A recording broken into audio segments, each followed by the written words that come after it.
পৃথিৱীৰ সকলোতকৈ শক্তিশালী বস্তু হ'ল লোহা, যিয়ে সকলোকে কাটিব পাৰে।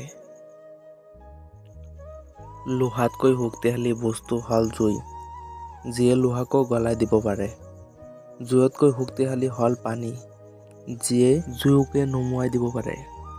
পানীতকৈ শক্তিশালী হ'ল মানুহ, যিয়ে পানীকো পান কৰি দিব পাৰে। মানুহতকৈ শক্তিশালী হ'ল মৃত্যু, যিয়ে মানুহক ধ্বংস কৰি দিব পাৰে। আৰু মৃত্যুতকৈ ডাঙৰ হ'ল আশীৰ্বাদ, যিয়ে মানুহক মৃত্যুৰ মুখৰ পৰা ঘূৰাই আনিব পাৰে। লাহেকৈ শান্তি পাব, অহংকাৰ এৰক সন্মান পাব, সন্তুষ্ট থাকক সুখ পাব। মানুহে যিমান সোনকালে অতীতক পাহৰিব পাৰে, সিমান সোনকালেই সঁচাকৈয়ে সুখী হ'ব পাৰে। শৰীৰ আৰু সম্পত্তিক লৈ অহংকাৰ নকৰিব, কাৰণ অসুস্থতা আৰু দৰিদ্ৰতা কেতিয়াও কাকো কৈ নাহে।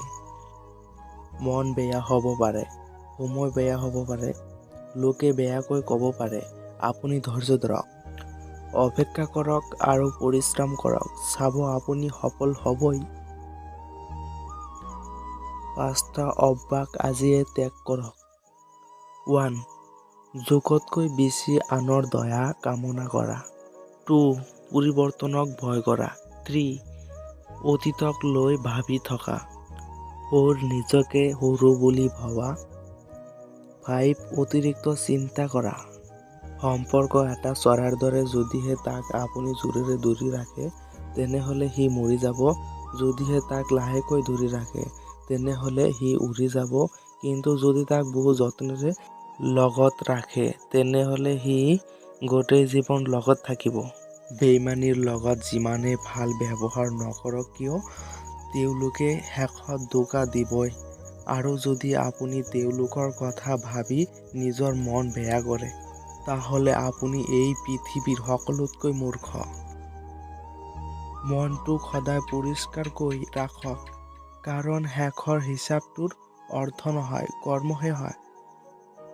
সকলো সময়ত মনত ৰাখক, য'ত সন্মান নাই তালৈ যোৱাটো উচিত নহয়। মই অকলশৰীয়া কিয় হ'ম? 10 মাহ 10 দিন গৰ্ভধাৰণ কৰি মোক জন্ম দিয়া মা এতিয়াও মোৰ কাষত আছে।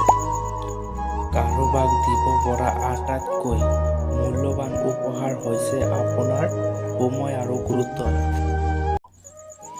সুখৰ মানুহ বিচাৰি তুমি তোমাৰ সুন্দৰ জীৱনত নষ্ট নকৰিবা। কাৰণ এই পৃথিৱীত সুন্দৰ মানুহৰ অভাৱ নাই, কিন্তু সুন্দৰ মনৰ মানুহৰ বহু অভাৱ। সকলোতকৈ সুখী ব্যক্তি সেইজন যাৰ প্ৰিয়জনে তাক বুজি পায়।